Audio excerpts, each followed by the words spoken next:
Anyone who's known me for a while knows I absolutely love these stupid toy robots that turn into shit. I grew up with, not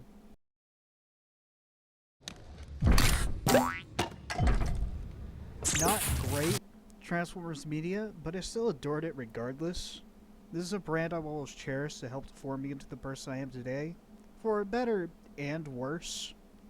So, safe to say, I'm qualified to also complain about the way it's been.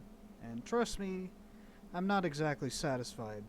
To an extent, it feels like Hasbro's been getting lazier with it while also making the figures more expensive, while spending less effort on making them. That's what I'm gonna get into today.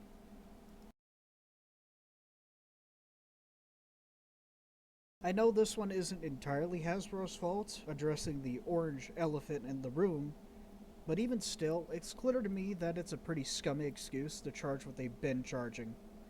Let me put it into perspective for those who don't know. Transformers have size classes, and it's usually split into three of them.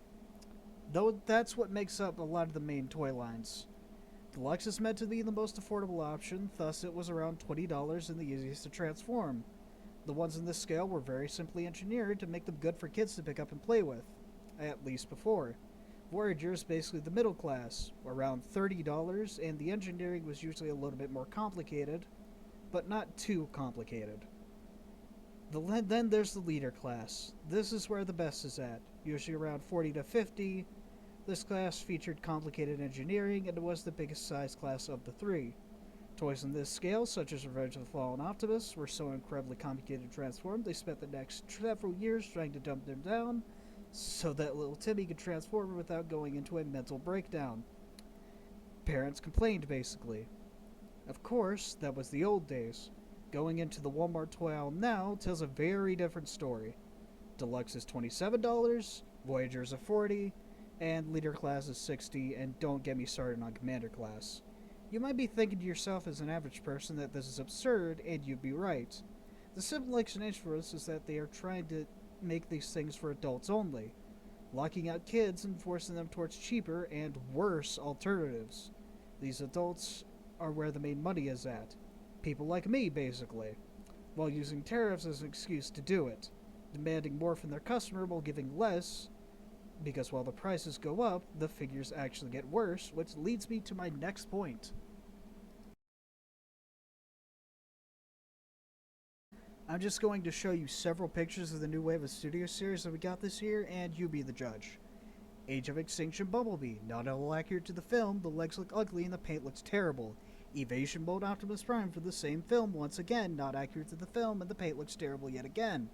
A re-release of Scourge for Rise of the Beast, a figure that is notoriously based off of concept art, especially the head, and is not accurate to the film because of that. No one wants to pay $60 for this. The TF1 figures, I guess, look fine, but I think you start to sense a pattern. Of course, this isn't any fault of the designers, this is the fault of Hasbro for slashing their budget and firing workers. They are doing their best for what they are given. But still, it seems like they only put their best effort when it comes to G1, which I'm going to talk about next.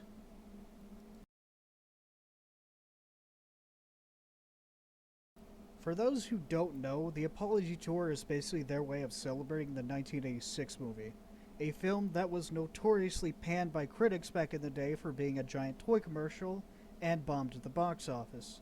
Is it a fun film? Yeah, I wouldn't own the Steelbook if I didn't enjoy it. But this whole tour is basically just an excuse to shove more G1 down your throat. Because that's the best era of Transformers, I guess.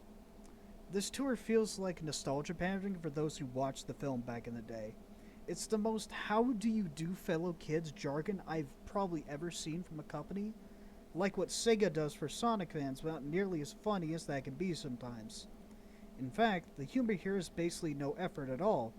AI generated ads for faked products, interviews with fans, I guess, and even more releases under that, of course, are from the Studio Series A6 line. It's kind of overtaken anything else. Like G1 gets the most attention, while most of the parts of the franchise, like Beast Wars fans, despite it being the show's anniversary, got only two things this year. A pretty good deluxe and a repackage of previous release Predacons. Not even the Maximals to go with it? Really? I guess it's not like any good media has been coming out.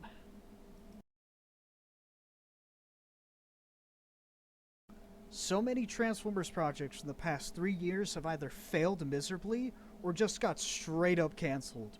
Transformers 1, an actually awesome film, that is easily the best one we've ever gotten. Bombed hard because Paramount forgot how to market a fucking movie accurately. Transformers Earthspark, the first season is good, the quality change is apparent when you think past it.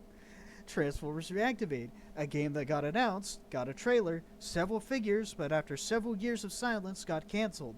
The Activision games are still unavailable on digital platforms despite Hasbro selling figures of them. The only recent Transformers game we've got, being made by developers who made a game about as fun as Big Rig's Over the Road Racing. By which I mean not fun at all, and that's really about it.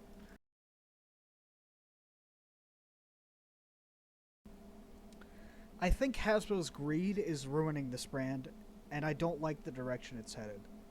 You could probably say that every brand Hasbro owns is going through this. Marvel Legends are experiencing the exact same price hikes. Even still, it's why I've been beginning to slow down on buying new figures as of late. The price hikes are atrocious, the figures aren't as good as they used to be, and so many other things I could say. I didn't do this rant because I hate Transformers. Far from it. I did this because I want better from this brand. I demand better. I'm not going to keep supporting it if it's not only going to fuck me over, but so many others who work on these toys. Mindless consumption gets you nowhere. Vote with your wallet, that's all I have to say. I did hope you enjoyed the rant either way, and please consider subscribing.